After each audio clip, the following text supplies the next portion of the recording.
Al-Arian is here in the studio, Director of the Center for Islam and Global Affairs at Istanbul, Sabahattin, Zaim University.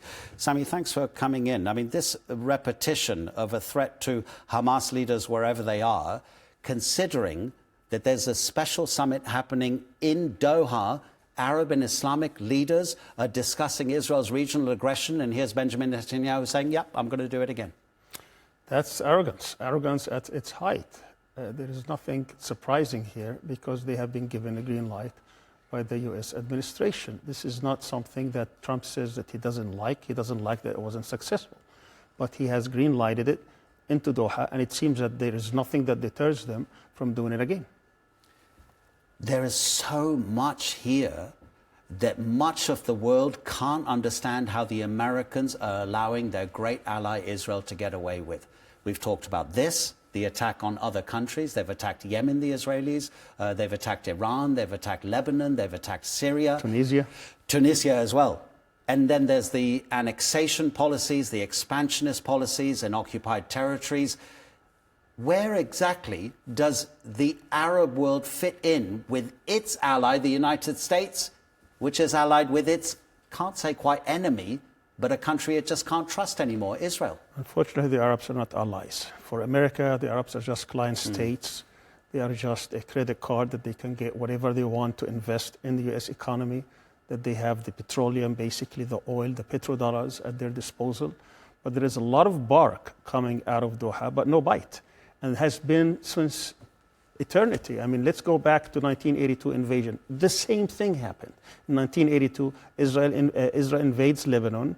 It has a 70 days of continuous bombardment. Thousands of people are being killed, Palestinians and Lebanese. What does the U.S. do? It shields them from any accountability, and then says, once this is over, once the Palestinian factions are out, because it's the problem is the Palestinian factions, once they're out, peace will descend on the region. And what happened? A few days later, after they were out, thousands of Palestinians were massacred. There is no peace today after more than 4 decades.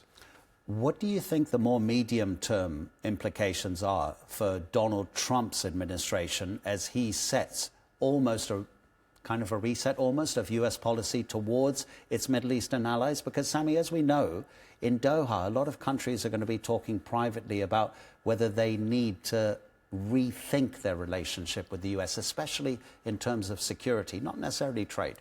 It's unfortunate that there is a lot of talk, but there is no action. Let's go back 8 years ago when Trump recognized Jerusalem as the capital of Israel. These were red lines. You cannot cross red lines. There would be a new kind of relationship between the Arabs and the Muslims and the American administration. Nothing happened.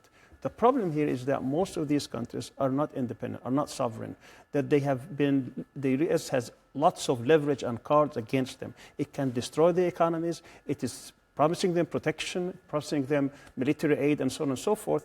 And many of them are just not united enough and don't have the willpower to actually challenge the status quo. You were with me a couple of hours ago, but new viewers are joining us all the time. And you said something really interesting about the economic power of some Arab nations which could be used to influence the Trump White House. Can you tell me that again? Absolutely. The Arabs have over $2 trillion invested in the U.S. economy. But the caveat here is that they cannot withdraw that money. That is the U.S. leverage over them, that they can invest in the U.S., they can get the returns, but they can't withdraw it. If they start withdrawing 10% a month, believe me, overnight the U.S. will change its policy, because that will mean that stock market will crash, many industries will have disruptions, there will be huge leverage over them. But unfortunately, they are not strong enough to make that decision. Okay, Sami, when this begins, we'll get you back on set and we'll hear some of the speeches. It's a little bit delayed. It was supposed to start about almost 20 minutes ago. For the moment, Sami Al-Arian, thank you.